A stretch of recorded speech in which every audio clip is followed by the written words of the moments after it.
बऱ्याच मेकॅनिक मंडळींना, कंपनीत काम करणाऱ्या लोकांना खाली वाकून कारखान्यांमध्ये वजनं उचलावे लागतात. बायका मंडळींना तर नेहमीच स्वयंपाकघरामध्ये काम करताना सतत खाली पडलेल्या वस्तू उचलाव्या लागतात. आणि अशा वेळेस तुम्ही जर गपकन खाली पडलेल्या वस्तू वाकून उचलणार असाल तर त्याच्यामुळे ती चकती खटकन मागे सरकून ॲक्यूट स्लिप डिस्क होऊ शकते. पायाच्या नसेवर दाब येऊ शकतो आणि पायात कळा सुरू होऊ शकतात. तर मित्रांनो, तुम्ही कसं चुकीच्या पद्धतीने पहिल्यांदा वस्तू उचलतात ते बघा.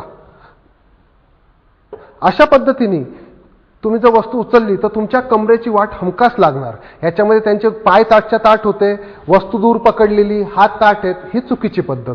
आता योग्य पद्धत काय ते आपण बघूया. योग्य पद्धतीमध्ये जेव्हा तुम्ही जवळ येता तेव्हा गुडघ्यातनं खाली बसलं पाहिजे. त्याच्यानंतर ती वस्तू जितकी जवळ आणतील तेवढी आणली पाहिजे आणि मग हळूच गुडघ्यातनं वर उचलून ही वस्तू छातीच्या जवळ यायला पाहिजे. आणि हा जो अँगल आहे हा राईट अँगल हाताचा राहील, ह्या पद्धतीने तो राईट अँगल राहायला पाहिजे. आणि अशा पद्धतीने वस्तू उचलली पाहिजे. म्हणजे वस्तू छातीजवळ पकडा, गुडघ्यातून खाली बसा आणि कोपर काटकोनात राहील याची काळजी घ्या. ही योग्य पद्धत.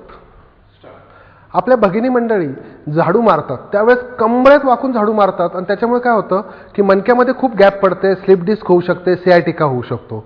त्याच्यामुळे चुकीची पद्धत अगोदर आपण बघूया की कसा झाडू नाही मारायचा.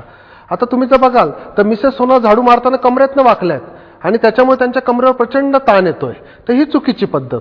आता योग्य पद्धत आपण बघूया. योग्य पद्धतीमध्ये तुम्ही पायावर खाली बसून घ्या आणि अशा पद्धतीने झाडू मारा. याच्याने कंबरही ताठ राहते आणि झाडू पण छान मारला जातो आणि अत्यंत सुंदर झाडलं पण जातं. कमरेवर अजिबात ताण येत नाही. आजकाल बरीच मंडळी जिममध्ये जातात आणि जिममध्ये गेल्यावर पटकन बारीक व्हावं ह्या दृष्टिकोनातून ज्या वॉकरवर ते चालतात त्याला खूप स्लोप देतात.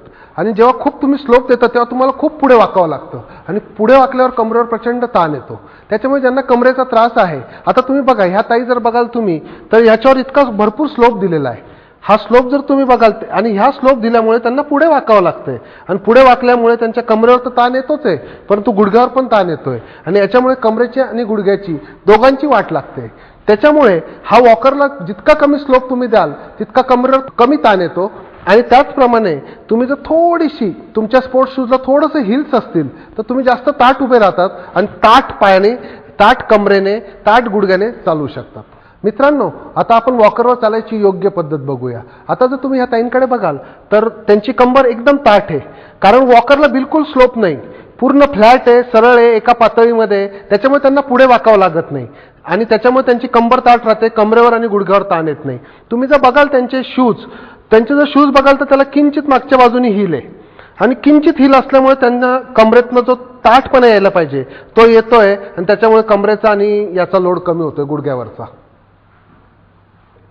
आता बऱ्याच आपली जी तरुण पिढी आहे त्या मंडळींना अचानक डोक्यात हवा जाते आणि ते लगेच जिमला जायला लागतात आणि त्यांना वाटतं मी 3 महिन्यात सलमान खान सारखी बॉडी करणार आणि मग धनाधन वाकून वजन उचलायला लागतात आणि पूर्ण कमरेची वाट लागते.